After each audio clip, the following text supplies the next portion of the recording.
Have you ever lived a life-changing educational experience, yet failed to reflect on it?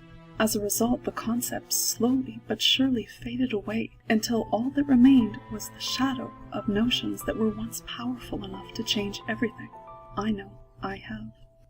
This is why I wanted to create an e-portfolio, not only to demonstrate the skills and knowledge I have acquired during the MET and to meet the TQS capstone experience criteria, but to take the needed time to reflect on my experience, gaining a deeper understanding and ownership of my learning. As such, more than a showcase of artifacts, this e-portfolio has been designed to provide insight into my learning as a form of self-analysis and to serve as a tool for fellow peers and educators. Greetings, fellow learners. I am Danielle Couture, creator of this space and your host in this video presentation of my e-portfolio. Being fully immersed in online learning, the MET provided numerous valuable authentic learning situations in which I have learned about teaching and educational technology, about becoming a lifelong learner, and about myself. I will take the opportunity to directly address you, the reader, twice. Here within the confines of this video tour guide, and again at the end of the e-portfolio, on our way out of the labyrinth. The content that lies betwixt our two encounters is mostly a self-reflection on my experiences, written as an academically oriented blog. I have used this space to unpack and reorganize all that I have learned in the one-year journey through the 10 MET courses. My e-portfolio is designed around the concept and metaphor of a labyrinth, a learning labyrinth in which each section, hyperlink, twist, and turn shows deeper insight into my learning journey. Every page begins with a quote representing the ideas and notions that have guided me through the journey. They are not all academically oriented. Some come from movies or songs I enjoyed, demonstrating how learning cannot occur or be contained within a bubble. Instead, it spills out into our lives, and inspiration can be found anywhere, even within the walls of a labyrinth. Although the labyrinth metaphor might seem a tad unorthodox, as in movies weird, wonderful, and scary things lurk inside, that is precisely why I selected this metaphor. For learning can be at times weird, wonderful, and scary, and that is the beauty of it. I have included a brief reflection entitled Into the Labyrinth, explaining my decision to enter the MET program, how fearing this learning opportunity for so long, I just ran towards it and kept running, embracing wholeheartedly the challenges, the unknown, and the weird, wonderful, and scary sides of becoming a lifelong learner. This section represents who I was before entering the learning labyrinth.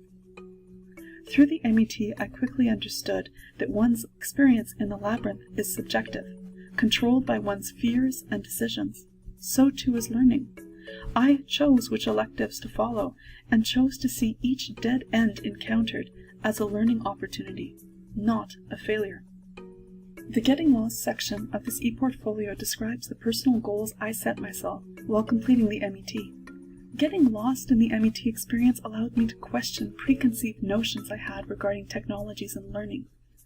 The Badges subpage provides insight on my experience with badges prior, during, and after the MET, and an attempt to venture further in the concept, as shown in the venture pitch and elevator pitch on this page.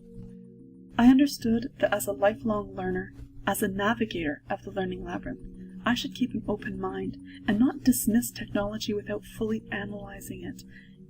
This section includes many hyperlinks to enable you, the learner, to get lost in your own learning labyrinth by deciding which links you will follow.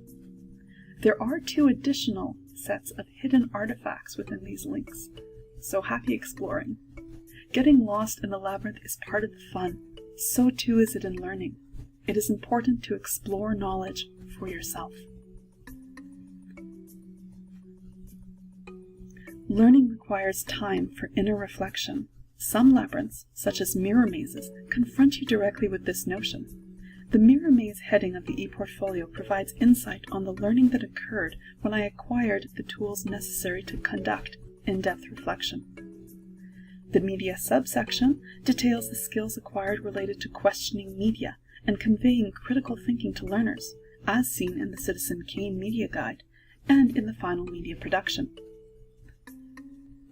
The discrepancy subheading contains my scholarly essay on the apparent, ever-widening gap between society's 21st century needs and the services offered by the current educational system.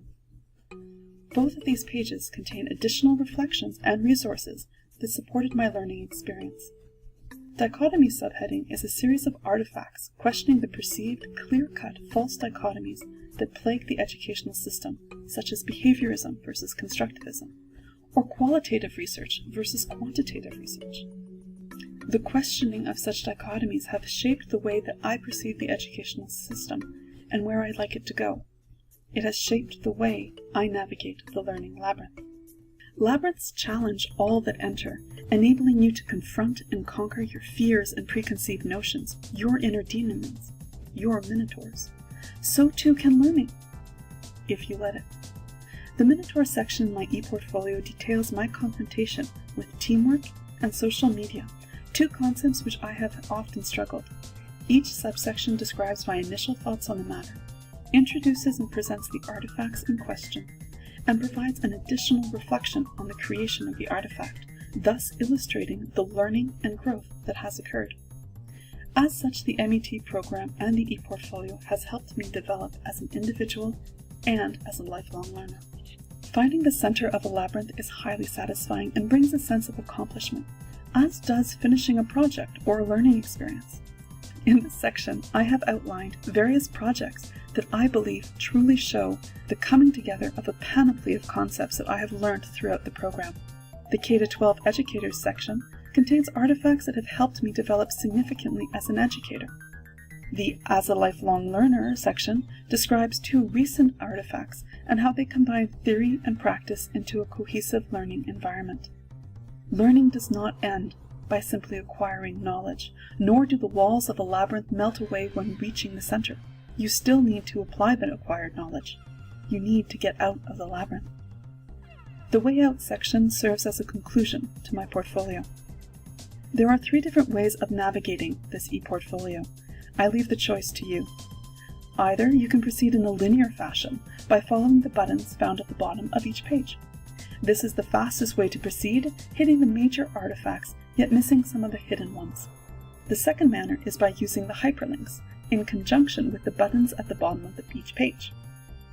In such a fashion, you can forge your own learning labyrinth through this e-portfolio. The third option uses the top navigation toolbar. This will lead to all artifacts contained in the e-portfolio. Labyrinths. They can be daunting to enter, a maze of twists and turns that bring you to unknown places and to confront unexpected challenges. Yet each decision you make in a labyrinth is your own. It is your responsibility to determine how you perceive the labyrinth and how you let it change you, for it will change you. The same can be said about learning and my experience in the MET. Labyrinths and learning give you time to reflect and ultimately question yourself. In both of these cases, you get out what you put in. Welcome to my labyrinth.